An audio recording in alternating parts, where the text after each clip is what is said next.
はい、こちらのクランベリーソースは熱くて花子剪定できないまま脇芽が伸びてきて3番花が咲いたものです。きちんと切ってあげてないので葉っぱがスカスカですね。黒点病が治ってないのもあって葉っぱが少ないのもあります。お花は夏花ですけどもとっても綺麗だと思います。とってもいい香りもしています。全体像としてはこんな感じです。8号鉢です。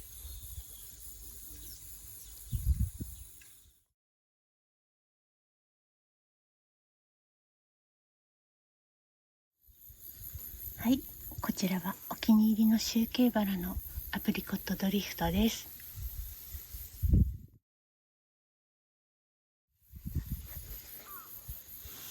お花を近づけますとうっすらとですがいい香りがわかるようです。全体像としてはこんな感じです。7号鉢です。年間を通してたくさん咲いてくれます。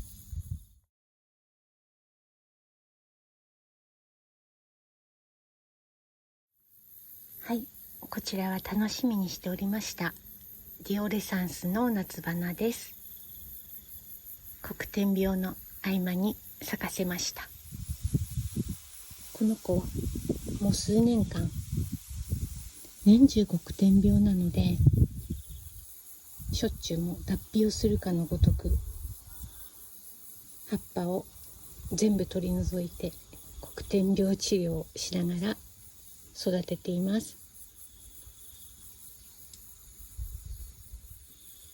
お花が咲くたびに丸坊主になっているので我が家ではなかなかバラを大きくできないでいるんだなって実感しています。全体像としてはこんな感じです。低温期と比べてお花が白くて涼やかですね。お花を近づけますと香りもよりライトになっているようです。いい香りです。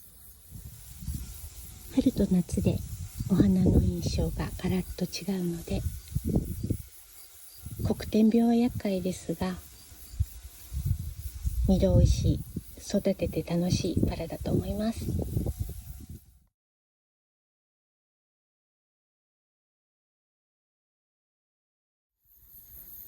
はい、こちらはペネロペイヤです。少し前からちょこちょこと咲いてくれています。夏花で本当にお花が小さいです。でも綺麗ですね。香りもうっすらですがいい香りがしてます。全体像としてはこんな感じです。8号鉢です。この子も今黒点病がなかなか治ってくれないでいます。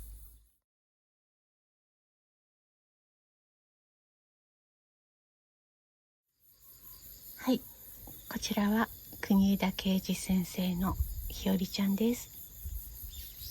3番花になります。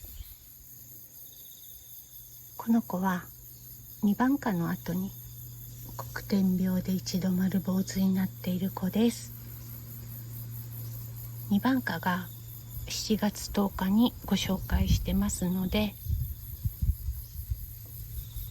丸坊主の状態から1ヶ月ちょっとでこのようにまた綺麗に咲いてくれてとってもいいバラですね。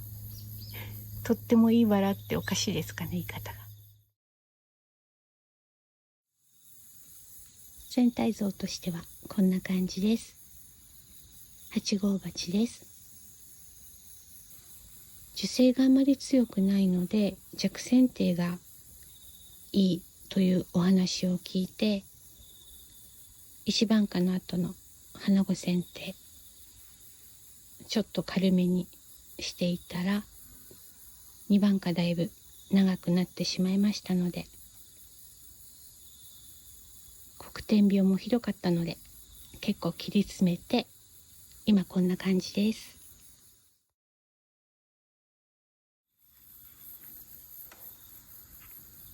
お花を近づけますと、ほんのかすかに香りがわかります。国枝先生のバラは繊細なのに意外と強くて、でたくさん咲いてくれますし、病気には弱いかもしれませんが、すぐに回復してこのように咲いてくれて、でもともと切り花品種ということもあってお花持ちがとてもいいので大好きです。で、和のテイストがどこかあるお花が多いので本当に大好きです。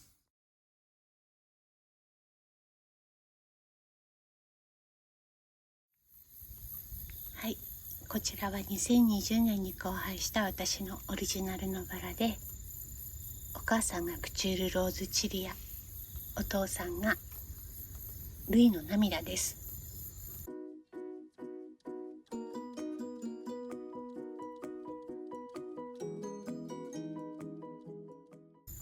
ちょっとよくわからない感じになってますが、お母さんに似たのか花びらは少しフリルがかってますね。で、お花を近づけるととてもいい香りがしてます。ティーの香りだと思います。全体像としてはこんな感じです。この子はこれが一番花なのですが、もしかして春にピンチしていて一番花遅くなったのかもしれませんし、それか苗が小さすぎてつぼみがつかなかったのかなと思っています。多分四季咲き性はあると思います。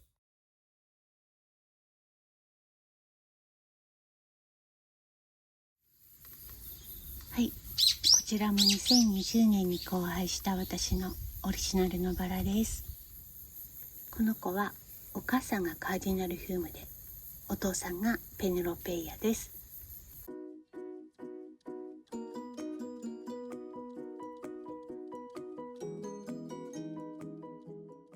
なんかまだ小さいのに整った感じのポンポン咲きですね。それから今の時点ですでにこの子独自の雰囲気を持っているような気がします。お花を近づけても残念ながら香りはわかりません。ちょっと枝枯れがあちこち気になります。それからポンポン咲きのようなお花ですが、横から見るとこのような感じですね。何咲きっていうんでしょうか。可愛いです。全体像としてはこんな感じです。この子の雰囲気がとても気に入りましたので、この先楽しみです。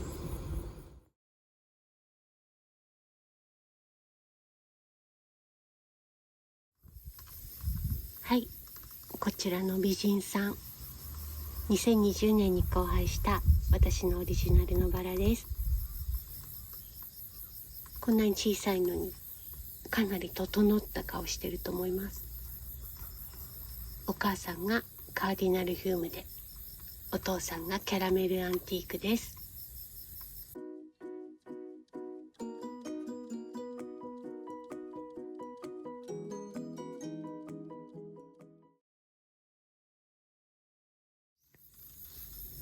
お花のお色や雰囲気がかなりお母さんに似てますかね。花びらの枚数はお母さんより細かくて多いような気がします。で、お花を近づけてもちょっと残念ながら香りはわからないようです。ピントが合いません。全体像としてはこんな感じです。葉っぱも綺麗なので、それなりに大病性もありそうですし、これでたくさん咲いてくれたらいいことないかなという気がします。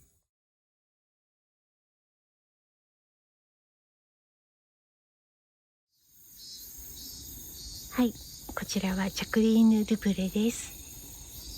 3番花だったと思います。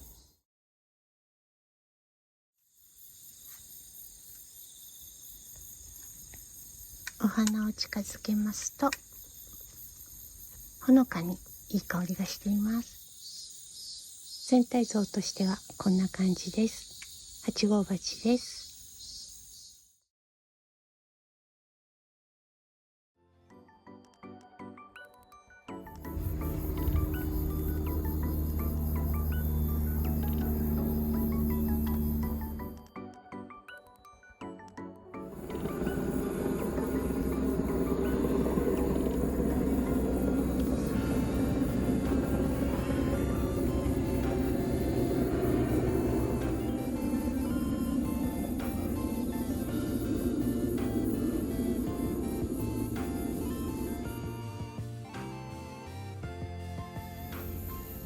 最後までご覧いただきありがとうございました。